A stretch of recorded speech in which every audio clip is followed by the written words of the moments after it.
Wall's performance in the national anthem, please? You know what? I was really proud of her. It's really something else because both Lola and Lucy, my two daughters, they put on a basketball game for us the other day up in our little playroom, and they made their tickets, and we went up, and it was the Cards versus. We went up, and they had the scanner from their kitchen set. They scanned our tickets. We sat down. They had the chairs, and we got the little pop a shot up there. But before the game, Luce got up and with her little microphone and sang the national anthem, and I was just shocked. She knew every single word to it, and I thought she sounded pretty good. And she had talked about, it'd be singing it for Dana on her senior night. That's what the game was that they were playing upstairs. So I thought it'd be great if she would do it. Now I had to trick her. Now she had no idea that's why I filmed it. So I'm sure once I get home I'll get grief from that. But I was really proud. I was proud of her. As a quick follow-up, are you glad she takes more after mom in that regards with her voice than dad? Oh, there is no question about that, buddy. If I tried to sing the national anthem, the place would evacuate. It is not pretty at all. I actually joke with Lindsay Duvall, who's up at Northern. She used to stand next to me for the national anthem, and I sing it every time. And I asked her before their season started if she would like for me to record it, and she could wear it on her earbuds before the games up there so she could continually hear me sing. And she politely declined. Hey, Jeff, this is Cameron from the Courier Journal. On a basketball note, Dana, really good game again tonight, 25 points, 7 assists, no turnovers. Just assess her game and kind of what it meant for you guys to send her out on a win in her last game at the Center. You know what? It means everything. When you can send seniors out with a win, it's pretty special. And we've been fortunate enough to be able to do that several times. But tonight for Dana and her family to be able to be here, the only sad thing is, again, if it wasn't a COVID year, I really believe we would have had close to 20,000 in here to see her play on senior night. Yeah, Jeff, this is Gary Graves. I hope you can hear me through this mask. But you look at the numbers, 49% shooting, just consistent, throughout. And obviously, the paint was a big factor in that. But you all shot pretty good from elsewhere.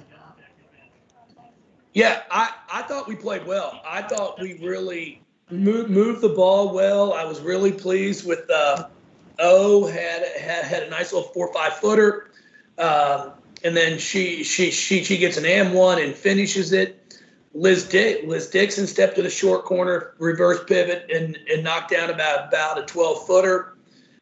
So overall, I was pleased. Elizabeth Balagoon, I thought played well again. Really, we called timeout with 6 on the shot clock. On a baseline out of bounds, we execute perfect, and she puts it up and in. So everything that we needed to do, our kids stepped up and did. Jeff, Tim Sullivan, wonder if you could maybe make the case for Dana as Player of the Year. It looks like she's going to be in the last handful of players under consideration. If you had to argue her case, what would it be? I'm not sure there's really much to argue. I mean, if you haven't watched her play, then you probably shouldn't be voting. I'll put it like that.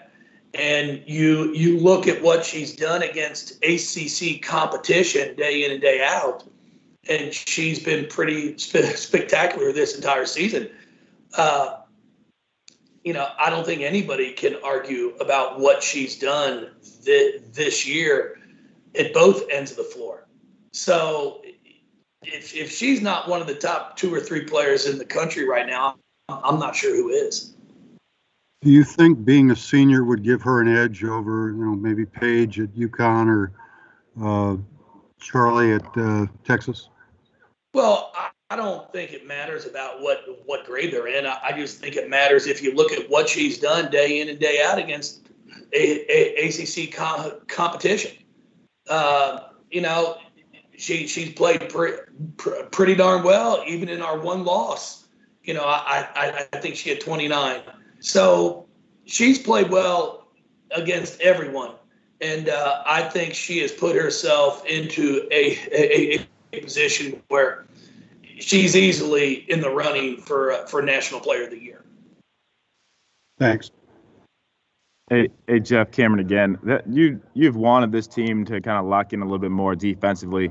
That had a kind of rough start in the first quarter, and the second quarter really kind of got after Georgia Tech. What did you think changed then, and how much you feel that set the tone for the rest of the game? Well, I think we bounced more. We had more bounce to us on the defensive end. The first half, we were just taking it. Whatever they wanted to do, they did, and then we tried to stop them instead of dictating to them what we're going to give them. And that's what we have to do. We can't let teams just punch us in the face and then have us try and recover from it. We've got to try to disrupt what their first option is, and then be able to keep grinding it out to where now we're making them take a tough shot, and then we've got to finish it with a rebound. Jeff Hatch, Jody again. Casa only had 2 assists, but when she gets things going for you offensively, it was her pass and then another pass, and it kind of got it going, especially in the first half. How different are you when she's out there in the middle kind of directing traffic on offense? Well, what you've got is someone who's pushing the ball up the floor with tempo, who's really not looking to score, if that makes sense. So now I've got Dana, Haley, Kiana, all 3 that can score, that are going to benefit from her. You know, and I've talked to Casa. Like, you know, she had 2 really nice looks, and you know, she's got to continue to work on that, where she can be a little bit of a scoring threat for us when people completely back off of her, because she does need to be able to step up there with confidence and knock down a few shots.